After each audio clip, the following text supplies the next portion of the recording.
에베소서 3장 14절에서 21절 말씀. 제가 가진 성경은 신약 성경 313페이지.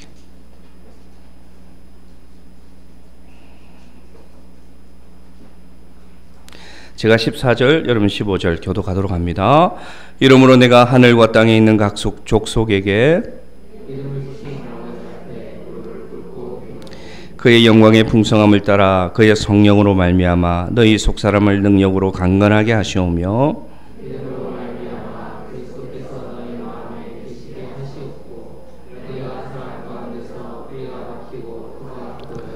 능히 모든 성도와 함께 지식에 넘치는 그리스도의 사랑을 알고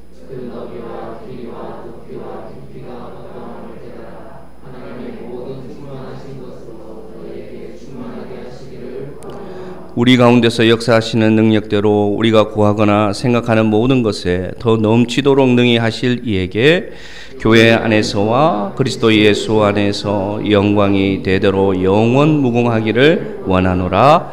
아멘. 우리 잠깐 기도합니다. 하나님 아버지, 부족한 종이 크고 높으신 주의 말씀을 들고 이 자리에 섭니다. 오직 성령께서 우리 가운데 임하여 주셔서 이 말씀이 우리 마음판에 기록되는 말씀이 되게 하시고 오늘 이 예배에 나온 모든 성도들에게 하나님 그 영과 혼과 육이 변화되는 말씀이 되게 하여 주옵소서. 주님을 의지하옵고 예수님의 이름으로 기도드리옵나이다. 아멘. 우리는 에베소서 말씀을 묵상 가운데 있습니다. 그래서 지난 주간 말씀 우리는 복받은 자이다, 신령한 복에 대해서 우리가 배웠습니다. 우리는 어떻게 신령한 복을 받은 자입니까? 한번 복습해 볼까요? 세 가지 이 신령한 복에 해당하는 복을 얘기했습니다. 첫째는 우리는 하나님의 자녀가 된 복을 받았습니다. 할렐루야. 두 번째는 예수 그리스도의 피로 우리의 죄사함을 받았다. 이것이 우리의 복이다. 그런데 세 번째는 뭐냐? 이 하나님의 자녀된 것과 예수의 피로 죄사함 받은 것을 지금도 성령님이 우리 가운데 보증하고 계시다. 이것이 우리가 받은 신령한 복이라는 말씀을 함께 나누었습니다. 오늘은 어떤 말씀을 나누고자 하냐면 제목은 무릎을 꿇고 비노니 라는 말씀입니다. 특별히 우리가 추석 명절을 지나는 가운데 오늘 한 가족 예배로, 온 가족 예배로 예배를 드리고 있습니다. 그래서 오늘 이 시간에는 우리가 우리 자녀들을 위해서 기도하고 또 자녀가 없는 분들은 또 영적으로 우리가 함께 기도하는 중보하는 영혼들이 있을 겁니다. 그 영혼들을 위해서 우리가 어떻게 기도하고 또 무엇에 대해서, 그 영혼의 무엇에 대해서 기도하는 것이 성경적인가, 그것을 함께 생각해 보는 시간이 되기를 바랍니다. 먼저 오늘 사도 바울이 기도하고 있습니다. 오늘 읽은 본문이 사도 바울의 기도입니다. 그러면 오늘 사도 바울은 어떻게 기도하고 있을까요? 한번 볼까요? 에베소서 3장 15절 말씀 보겠습니다. 15절 말씀 같이 읽을까요? 시작. 이름을 주신 아버지 앞에 무릎을 꿇고 비노니, 이렇게 되어 있습니다. 이름을 주신 아버지 앞에 내가 무릎을 꿇고 빕니다. 이렇게 고백하고 있답니다. 이름을 주신 아버지, 어떤 의미를 말할까요? 이것은 어떤 뜻일까요? 이름을 주셨다는 것은 어떤 의미냐? 하나님이 나를 안다는 것입니다. 이름을 주셨다는 것은 어떤 의미냐? 나와 하나님이 연결되어 있다는 뜻입니다. 이름을 주셨다는 것은 어떤 의미냐? 하나님이 나의 모든 것을 기억하신다는 뜻입니다. 그러므로 사도 바울이 그저 내가 하나님 아버지 앞에 기도합니다 라고 말하지 않고 이름을 주신 아버지께 기도한다는 것은 나는 지금 하나님께 의미 있는 존재가 되어 있으므로 나는 의미 있는 존재 앞에 나를 기도합니다 라는 고백입니다. 자녀가 부모에게 무엇을 요구할 때 이 애착관계가 잘 돼 있는 자녀는 굳이 설명하지 않습니다. 부모와의 관계가 잘 돼 있는 자녀는 굳이 여러 가지 이유를 대고 설명하고 수식어를 달지 않습니다. 그냥 자기가 필요한 것을, 그냥 자기가 궁금한 것을 묻고 달라고 요구합니다. 사랑하는 성도 여러분, 이름을 기억하시는 아버지가 계심을 기억하시기를 바랍니다. 그 아버지는 우리에게 이름을 주셨기 때문에 우리와 지금도 연결되어 있는 분이기 때문에 귀를 기울이고 계신다는 것입니다.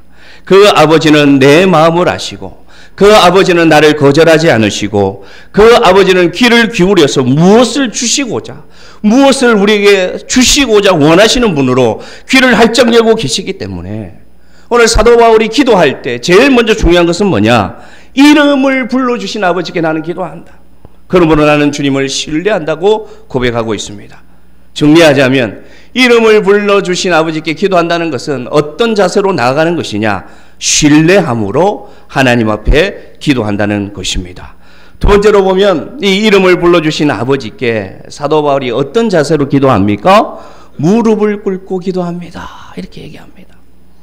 기도의 자세를 얘기하고 있죠. 여러분, 무릎을 꿇었다고 왜 고백할까요? 여러분, 언제 무릎을 꿇습니까? 그것은 존경할 때, 경외할 때 우리는 무릎을 꿇을 수 있다는 것입니다.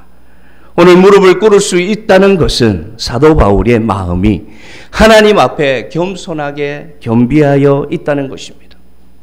그래서 우리가 에베소서 3장 8절에 보면 오늘 사도가 하나님 앞에 자기가 어떤 존재인지를 고백합니다. 한번 같이 봅시다. 에베소서 3장 8절 말씀 시작. 모든 성도 중에 지극히 작은 자보다 더 작은 나에게 은혜를 주신 것은 측량할 수 없는 그리스도의 풍성함을 이방인에게 전하게 하시고 이렇게 고백합니다. 사도 바울 정도 되면 저렇게 고백하지 않아도 되죠. 뭐라고 얘기합니까? 모든 성도 중에 지극히 작은 자보다 더 작은 나다 이렇게 고백합니다. 그래서 사도 바울은 오늘 하나님 앞에 무릎을 꿇을 수 있다는 것입니다. 겸손한 자세로 하나님 앞에 무릎을 꿇습니다. 우리가 어떨 때 무릎을 꿇을 수 있을까요? 여러분 어떨 때 기도할 때 무릎을 꿇습니까? 저는 이렇게 생각합니다. 하나님의 은혜가 나에게 충만할 때, 하나님의 은혜를 내가 알 때, 그 은혜가 너무 크다는 걸 알 때 자연히 나는 주님 앞에 무릎을 꿇을 수밖에 없는 존재가 된다는 것입니다. 은혜를 알면 자동적으로 반사되는 것이 바로 무릎을 꿇는 겸손함이 우리에게 임한다는 것입니다. 무릎을 꿇고 기도한다는 것은 여러분 겸손의 의미고, 무릎을 꿇는다는 것은 어떤 기도를 드리는 것이냐 잘 기억하시기를 바랍니다. 내 뜻보다 크신 하나님의 뜻이 무엇인지를 구하는 태도입니다. 하나님 앞에 무릎을 꿇는다는 것은 뭐냐? 내 뜻이 중요한 것이 아니라 내 뜻보다 크신 하나님을 제가 신뢰합니다. 내 뜻보다 훌륭하신 하나님의 계획을 제가 신뢰합니다. 그래서 제가 무릎을 꿇습니다. 하나님, 내 뜻보다 크신 하나님, 하나님의 뜻을 내게 이루어 주옵소서라는 마음으로 하나님 앞에 무릎 꿇어 기도하는 사랑하는 성도 되기를 바랍니다. 세 번째로 오늘 이 기도의 자세에서 우리에게 가르쳐 주는 것은 뭐냐?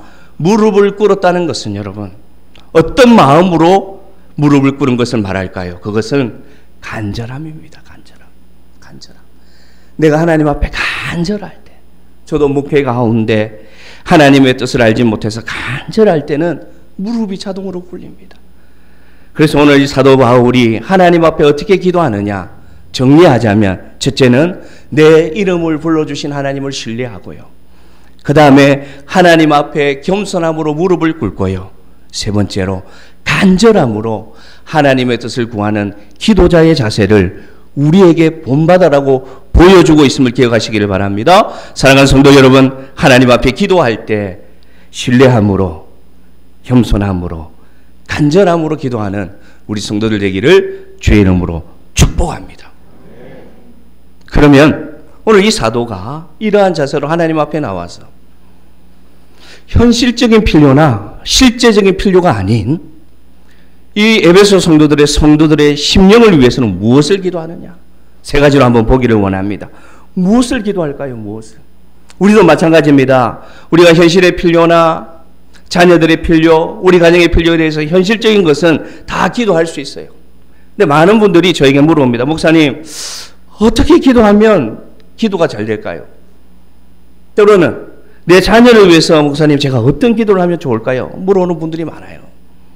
제가 오늘 이 본문을 통해서 이제는 그 궁금증을 가진 분들에게 현실적 필요가 아니라 한 영혼을 위해서는 무엇을 기도하면 될지를 오늘 가르쳐 드리도록 하겠습니다. 누구의 기도를 통해서? 기도의 모범이 되는 사도 바울을 통해서. 첫 번째, 오늘 사도 바울이 영혼을 위해서 무엇을 기도하느냐? 에베소서 3장 16절 말씀 같이 봅시다. 16절 말씀 시작. 그의 말미암아 너희 속사람을 능력으로 강건하게 하시오며. 아멘. 이 첫 번째 기도입니다. 사도 바울이 영혼을 위해서 하는 첫 번째 기도가 뭐냐? 당신의 속사람이 성령으로 강건하게 되기를 원합니다 라고 기도합니다.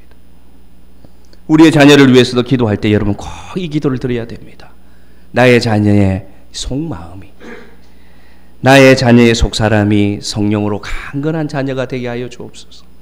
내가 품은 그 영혼이 성령으로 속사람이 강건하게 하여 주옵소서. 그렇게 기도해야 된다는 것입니다. 세상의 모든 문화와 세상의 모든 유행과 세상의 모든 풍조가 여러분 우리 눈에 보이는 것을 추구합니다.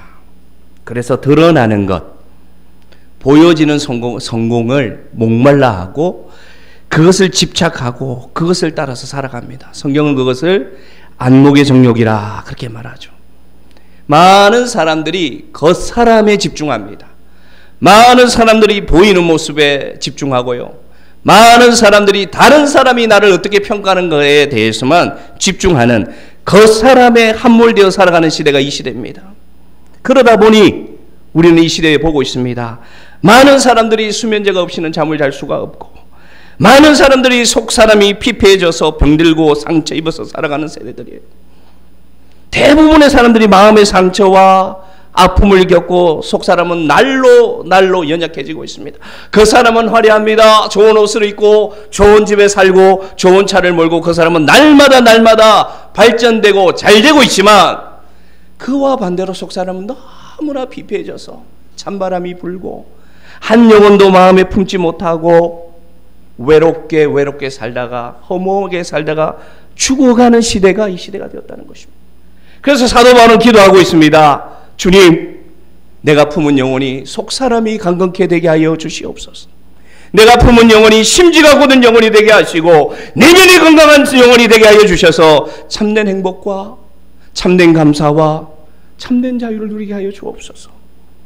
세상의 모든 유행과 풍조가 제된 풍조를 따라서 그 사람의 모든 것이 집중하는 이 시대에 여러분 정말 필요한 기도가 뭔지 아세요? 여러분의 자녀를 위해서 정말 필요한 기도가 뭔지 아십니까? 그건 학벌도 아니고요, 성공도 아니고요, 진로도 아닙니다.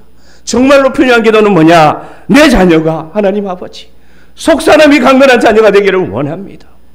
인생을 살다 보면 아픔을 당할 수밖에 없고, 인생을 살다 보면 아무리 대비하고 준비해도 실패를 경험할 수밖에 없습니다. 우리가 살아왔지 않습니까? 그러면 우리는 무엇을 위해 기도해야 되겠습니까? 내 자녀가 속사람이 강건케 하여 주시옵소서. 그래서 그의 인생이 때로는 실패를 경험하더라도, 때로는 아픔을 경험하더라도, 때로는 거절을 경험하더라도 잘 회복되는 심령이 되게 하여 주시옵소서. 할렐루야, 할렐루야.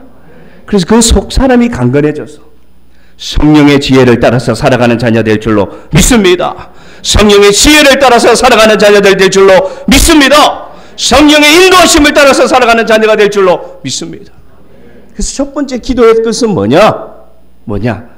나의 사랑하는 영혼이 속사람이 강건하게 하여 주시옵소서. 이런 인생은 어떤 인생인지 아십니까? 내면에 집중합니다. 내면이 건강하고 내면이 채워지는 인생을 살아갑니다. 이런 영혼은 어떤 영혼인 줄 아십니까? 그래서 성령이 주시는 건강한 자존감을 가지고 있습니다. 다른 사람의 말에, 다른 사람의 평가에 휘둘리는 것이 아니라 내면에서 성령이 주시는 건강한 자존감을 가지고 살아갑니다. 이런 사람은 어떤 사람인 줄 아세요? 관계 속에서 배려할 줄 압니다. 관계 속에서 존중할 줄 압니다. 관계 속에서 예의가 무엇인 줄 압니다. 관계 속에서 생명이 중요한 것을 아는 존재가 된다는 것입니다.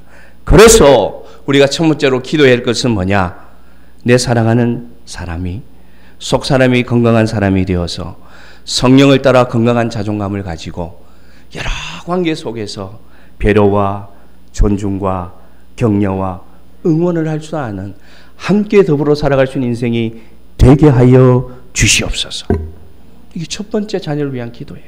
두 번째로 여러분 무엇을 위해서 기도해야 되느냐? 17절 말씀입니다. 17절 말씀.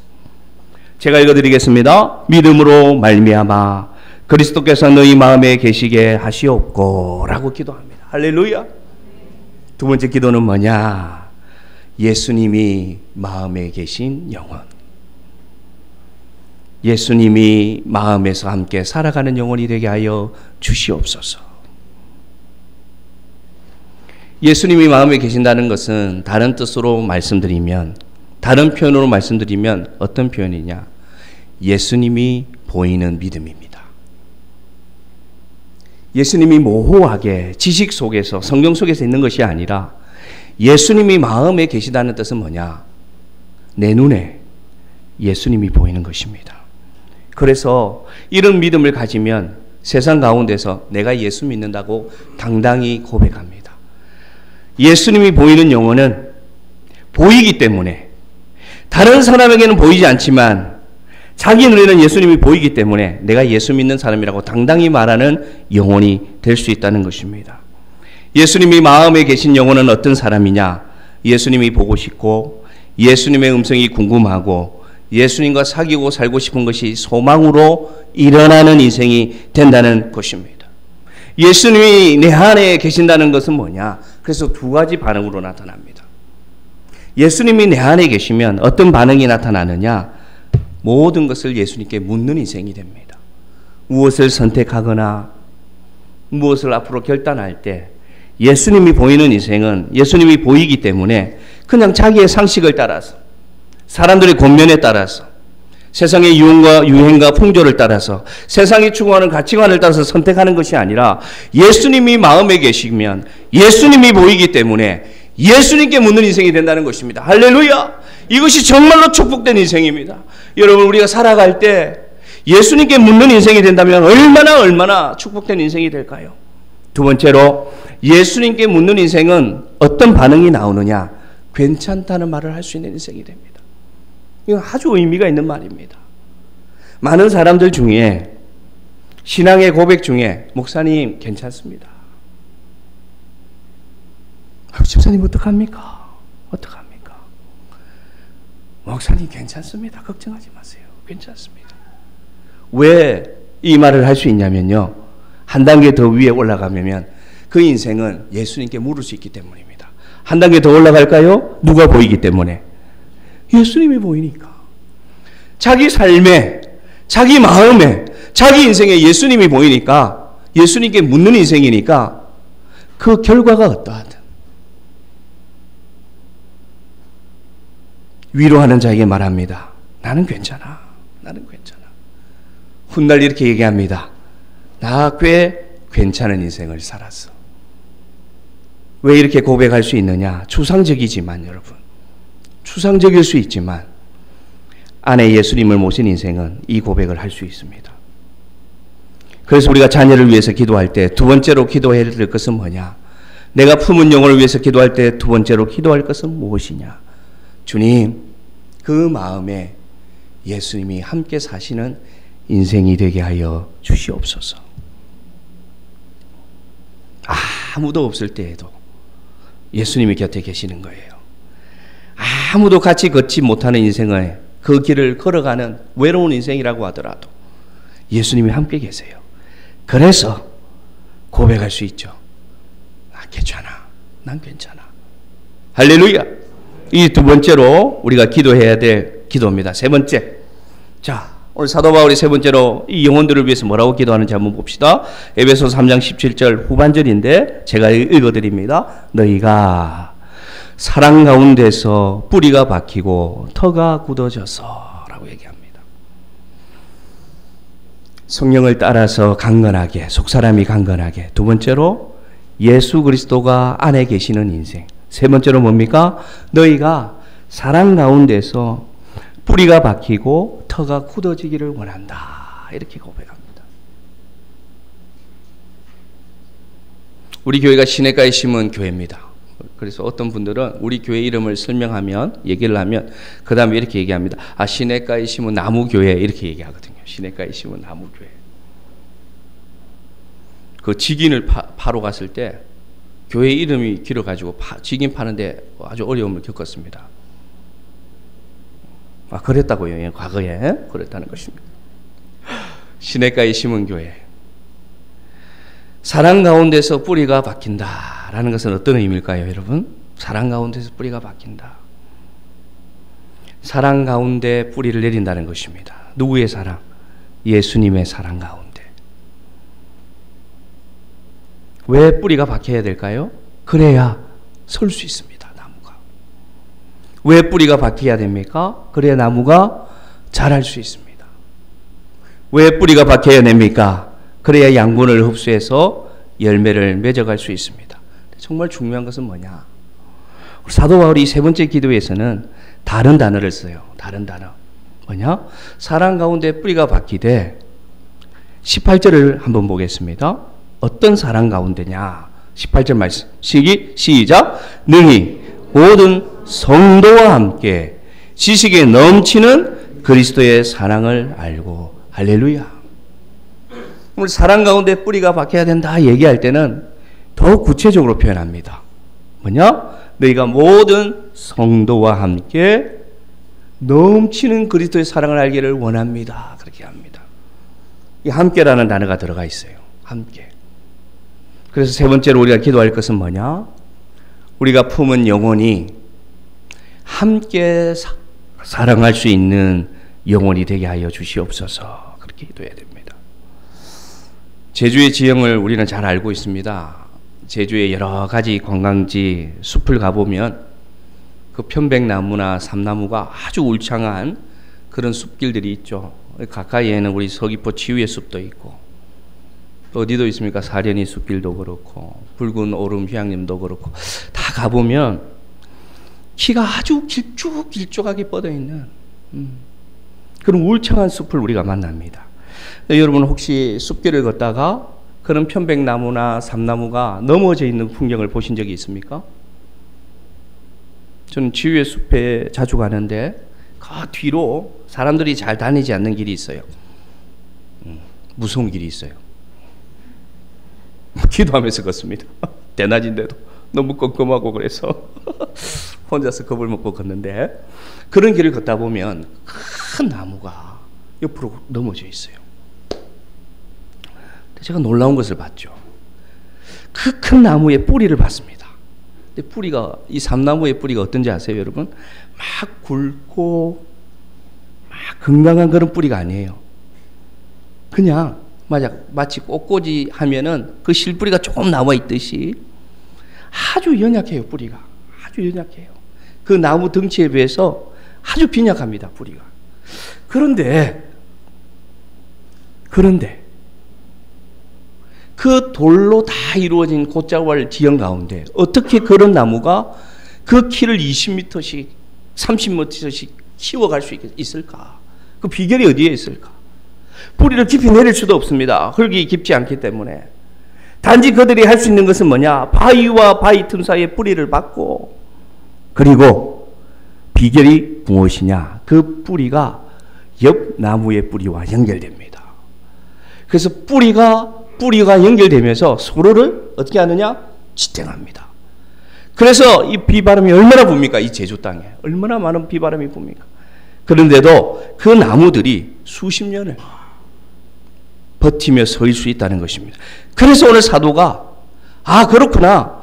그래서 오늘 사도가 이 영혼을 위하여 기도할 때, 에베소 교회를 위하여 기도할 때 모든 성도와 함께 그리스도의 사랑 안에 뿌리를 박으라오, 뿌리를 깊이 내려라고 얘기하고 있다는 것입니다. 사랑하는 성도 여러분, 세상을 살아갈 때 이 광야와 같습니다. 이 세상은, 우리가 살아가는 이 세상이 돌밭과 같습니다.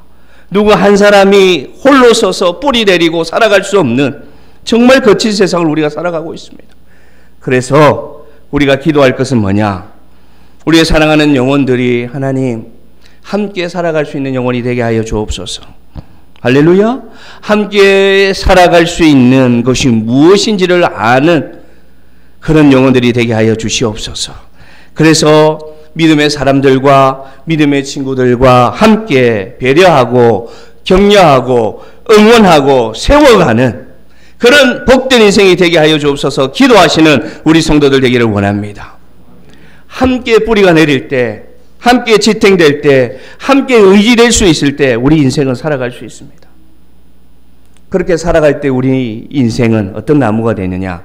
그리스도의 풍성함을 하는 인생이 된다는 것이죠.